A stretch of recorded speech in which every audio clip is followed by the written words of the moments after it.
মাঝখানে দ্বীপ, দেশের নাম হলো মালদ্বীপ। এই মালদ্বীপের ভিতরে আল্লামা ইবনে বতুতা রাহমাতুল্লাহ আলাইহি তার কিতাবের ভিতরে আজীব একটা তথ্য লিখেছে। আল্লামা ইবনে বতুতা এমন একজন মহান ব্যক্তি, যিনি সারা পৃথিবী সফর করেছে। কোন দেশে কে ইসলাম প্রচার করেছে তার একটা সফর নামে ইবনে বতুতা সনদের ভিতরে লিপিবদ্ধ করছে। আল্লামা ইবনে বতুতা রাহমাতুল্লাহ আলাইহি যখন সফর করে মালদ্বীপে চলে গেছে, আশ্চর্য দৃশ্য দেখা যায়। চতুর্দিকে হাসানের বাড়ি শোনা যায়। আল্লামা ইবনে বতুতা রাহমাতুল্লাহ আশ্চর্য হয়ে গেলেন। ইতিহাস বলে এই দেশের ভিতরে ইসলাম প্রচার করার জন্য মুসলমান আসে নাই, সাহাবী আসে নাই, তাবী আসে নাই। তাহলে এত সুন্দর ইসলাম এরা পাইল কোত্থেকে? একটা মানুষ বাড়িতে নাই। আজান হলে সকল পুরুষ মানুষগুলা মসজিদ মুখে রওনা। যতগুলা ব্যবসায়ী আছে ব্যবসা কাজ ছেড়ে দিয়ে মসজিদের দিকে রওনা। তারা চাকরি দিবে করে চাকরি, অফিস আদালত ছেড়ে দিয়ে সবাই মসজিদের মুখে রওনা করেছে। এত সুন্দর দৃশ্য দেখে আল্লামা ইবনে বতুতা রাহমাতুল্লাহ আলাইহি আশ্চর্য হয়ে গেলেন। নেতৃস্থানীয় লোকদেরকে জিজ্ঞেস করলেন, ভাই রে, ভাই গো, তোমাদের কাছে একটা তথ্য জানবার চাই।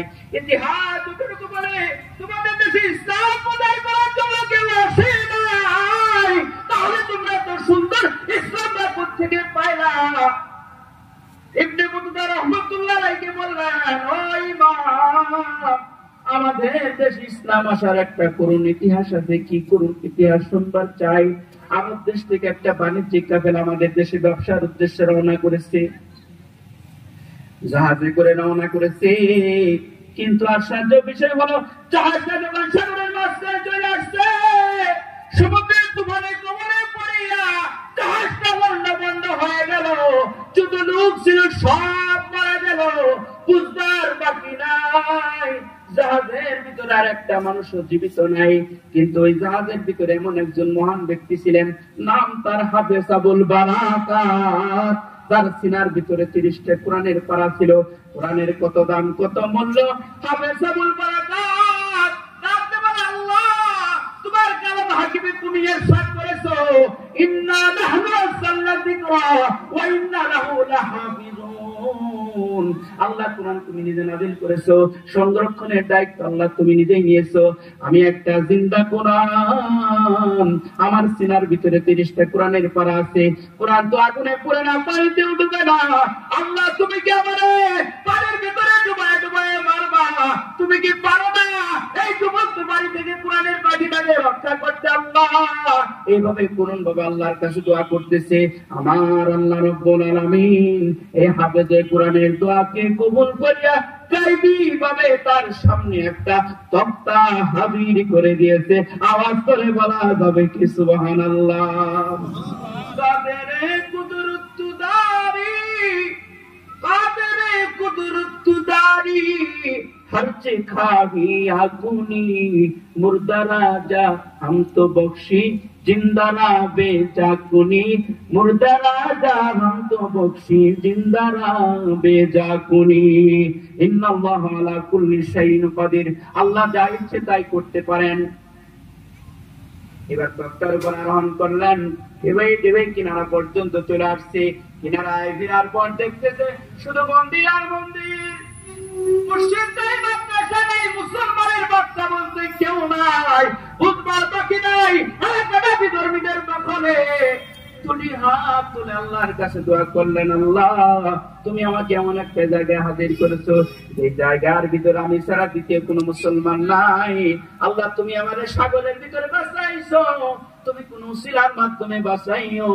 আমি কার ঘরে আশ্রয় নিব? যার ঘরে আশ্রয় নিব তো অবশ্যই বিধর্মী।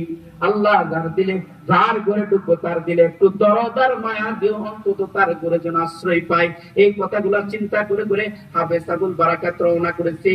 কিছু দূর যাওয়ার পর একটা কুড়ির ঘর, ওই করে ঘরের ভিতরে ঢুকে পড়ছে। ঢুকার পর দেখতে একটা বয়স্ক মহিলা আর একটা কুমারী কন্যা ডাক দিয়ে বলে, মাগো আমার বাড়িটা বহুদূর, আমার বাড়ি মদিনায়, আমার বলতে এই দেশের ভিতরে আমার কেউ নাই, তোমার ঘরে কে আশ্রয় হবে? মা তোমার যদি একটা সন্তান থাকতো তাহলে তুমি কি তোমার সন্তানটাকে এই ঘর থেকে বাহির করে দিতে পারতে? কথাগুলা যখন বলতেছিল, হাফেজ আবুল বারাকাতের কতগুলা মহিলাটার দিলের ভিতরে, বিধবা মহিলার দিলের ভিতরে আসর করতেছিল, এত মায়া লাগতেছিল। বলেন তো এই মায়াটা লাগাই দিল কে?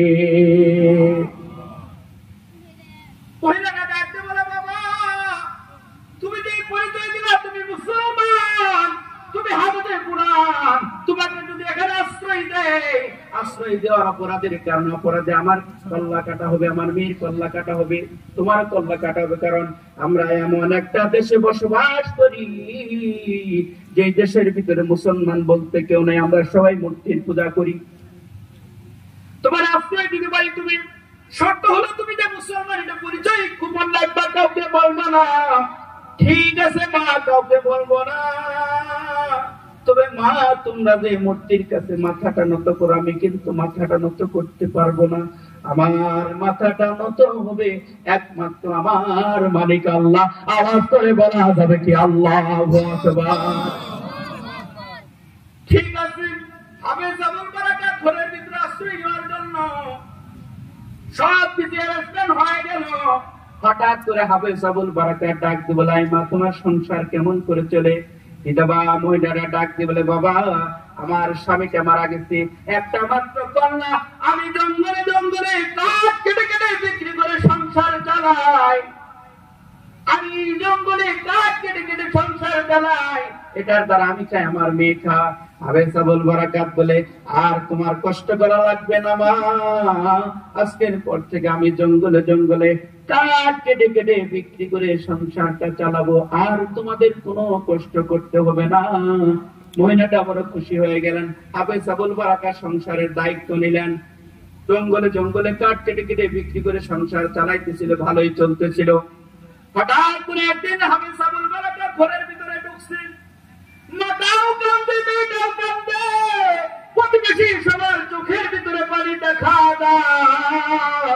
হাফেজ আবুল বারাকাত এই দৃশ্যগুলো দেখিয়া নিজের চোখের পানিটা ধরে রাখতে পারে না। আই মা তুমি কেন কান্দো? কেন এবার তোমার মেয়েটা কান্দে? হাফেজ আবুল বারাকাত যখন বলতেছিল, মাটার কথা বলতে পারে না, ফুবায় ফুবায় কান্দার বলে, বাবা আমার একটা মাত্র কন্যা, আজকের পর থেকে আমার মেয়েটা আমাকে আর কোনদিন মা বইলা ডাকবে না। কেন মা বইলা ডাকবে না? আমার মেয়েটা আজকে মারা যাবে। কেন মারা যাবে?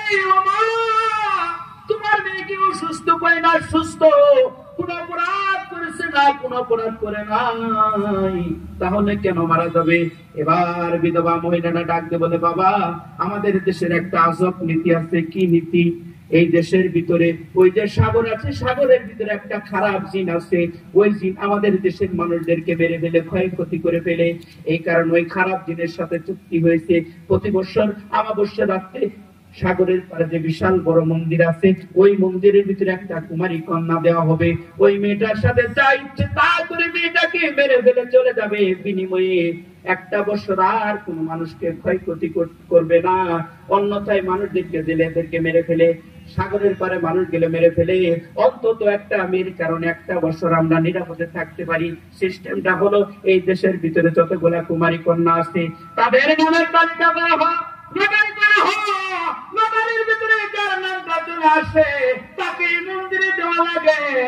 আই বাবা এই বছর নটারি হয়েছে, নটারির ভিতরে আমার মেয়ের নামটা চলে আসছে, পৃথিবীর কেউ নাই আমার মেয়েটারে বাঁচায় রাখে। হাফেজ আবুল বারাকাত বলে, না না তোমাদের এই নীতি আদর্শ আমি মানি না, তুমি মানো বা না মানো কিন্তু কাজ হবে না, ওকে তো মরতেই হবে। হাফেজ আবুল বারাকাত মহা টেনশনের ভিতরে পড়ে গেলেন। এই বাবা ওলামায়ে কেরামকে তুমি মূল্যায়ন করতে জানো না, মূল্যায়ন করতে পারো না, আজকে আলেমদের সমাজে তুমি বুঝতে পারো না।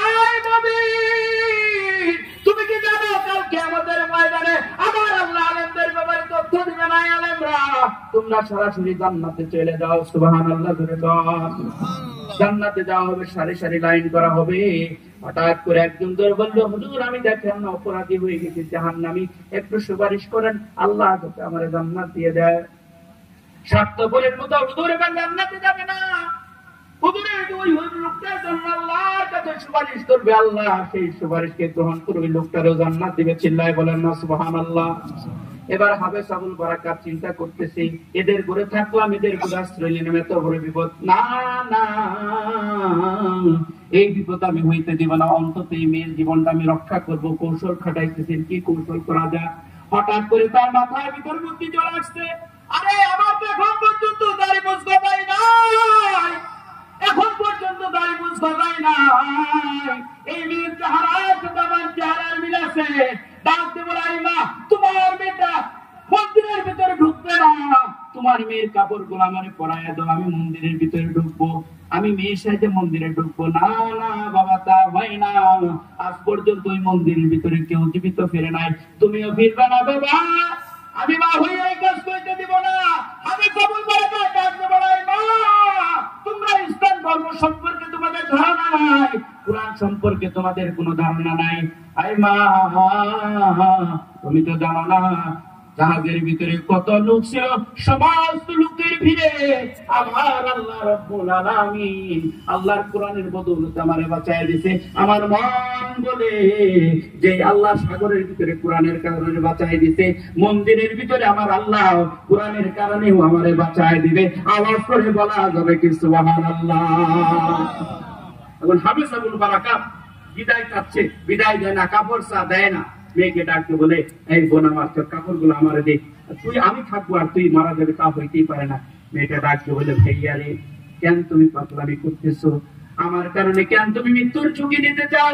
আমি মারা গেলে আমার বাচ্চাদের কোনো ক্ষতি হবে না, কিন্তু তুমি মারা গেলে আমার মাতারে কে খাওয়াবে?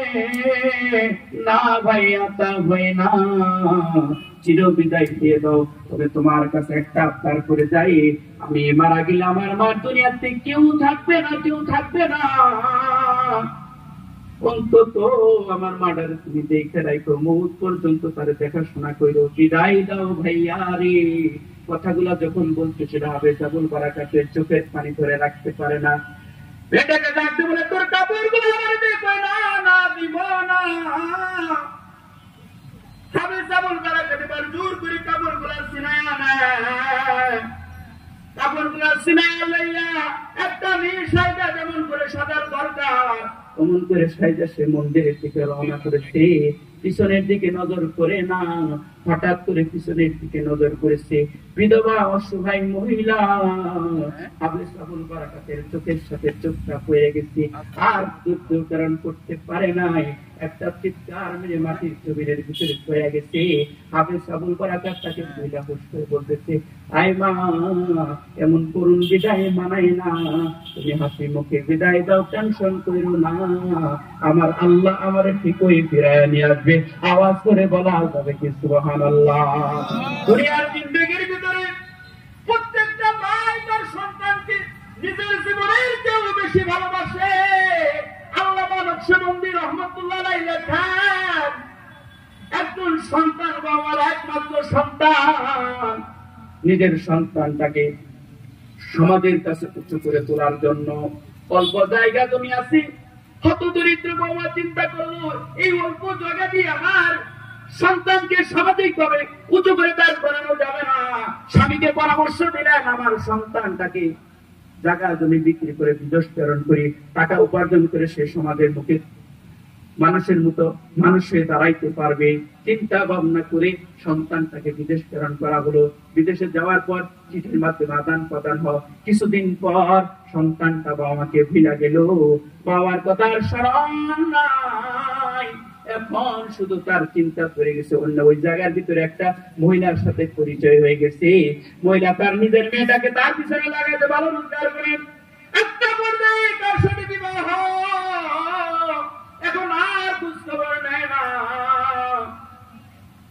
এদিকে অসহায় বাবা মা গুলা খুব অসহায় ভাবে জীবন যাপন করতেছে। দীর্ঘদিন পার হয়ে গেল, ওদিকে খুব আনন্দের ফুর্তিতে আছে, বেশি দিন ফুর্তি টিকে নাই, কারণ এই মার চোখের পানি গুলা আমার আল্লাহ সহ্য করতে পারে নাই।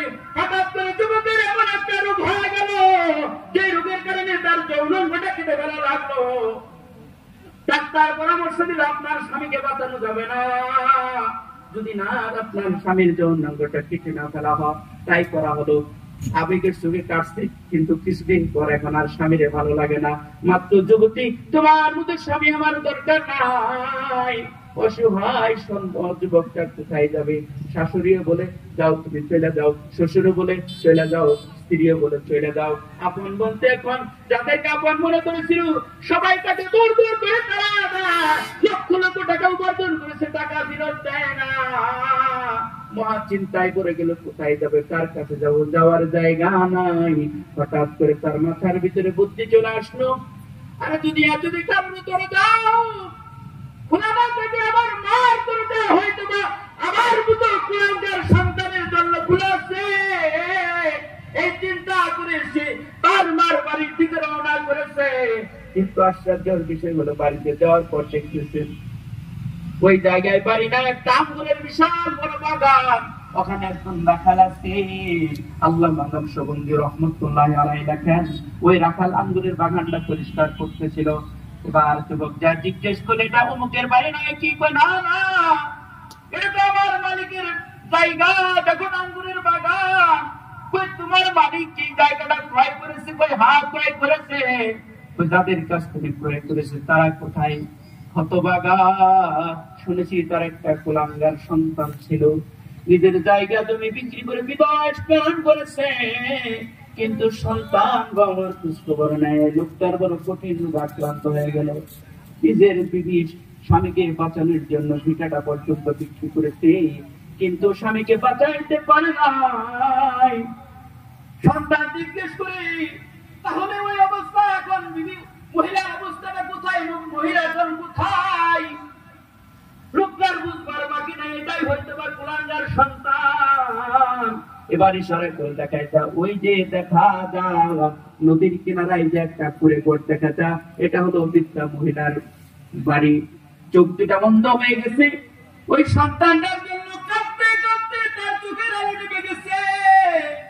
এখনো সন্তানের জন্য কাঁদে, কিন্তু একটাবারের জন্য সন্তানটা আমার খোঁজ খবর নেয় না। নিজের বর্ষনা অন্যের মুখে শুনতেছিল। এবার অপেক্ষা করতেছ, তাহলে কোথায় পাবো? ওই জায়গায় অপেক্ষা করো। সন্ধ্যার সময় দেখ লাঠির উপর ভর করে করে ঠিক ওই সে ঘরে ঢুকবে। এই অপেক্ষা করতেছি, দীর্ঘক্ষণ অপেক্ষা করলো। সন্ধ্যার সময় লাঠির উপর ভর করে করে আন্দা মানুষটা ঘরের ভিতরে ঢুকলো। নির্ধারিত একটা জায়গার ভিতরে ঢোকা ছিল, ওই জায়গায় তারা পানি গ্রহণ উজু বানাইলো, মাগরিবের নামাজটা পড়লো। মাগরিবের নামাজ পড়ে দুটি হাত করে আল্লাহর কাছে দোয়া করে, আল্লাহ শেষ বলছে, তুমি আমার স্বামীকে আমার কাছ থেকে আলাদা করলা, একটা মাত্র সন্তান, তার মায়ের পরিচর্যটা তুমি নিয়ে গেলা। আল্লাহ ভিন্ন পুরুষকে আমাকে দাফন করবে, আমার কলিজার টুকরা সন্তানটাকে কি আমার কাছে ফেরায় দেওয়া যায় না? এই কথাগুলা বলে যখন কাঁদতেছিল সন্তানটা, এমন একটা মা বলে চিৎকার মারছে। দীর্ঘদিন পর সন্তানের আওয়াজটা শুইনা আন্দা মা পাগল হয়ে গেছে। সন্তানটারে বুকের ভিতরে জড়ায় ধরবে। বাবা আমার চক্ষু নাই, ছোটবেলা তুমি কত চুমা খাইছি, আরে বাবা কত চুমু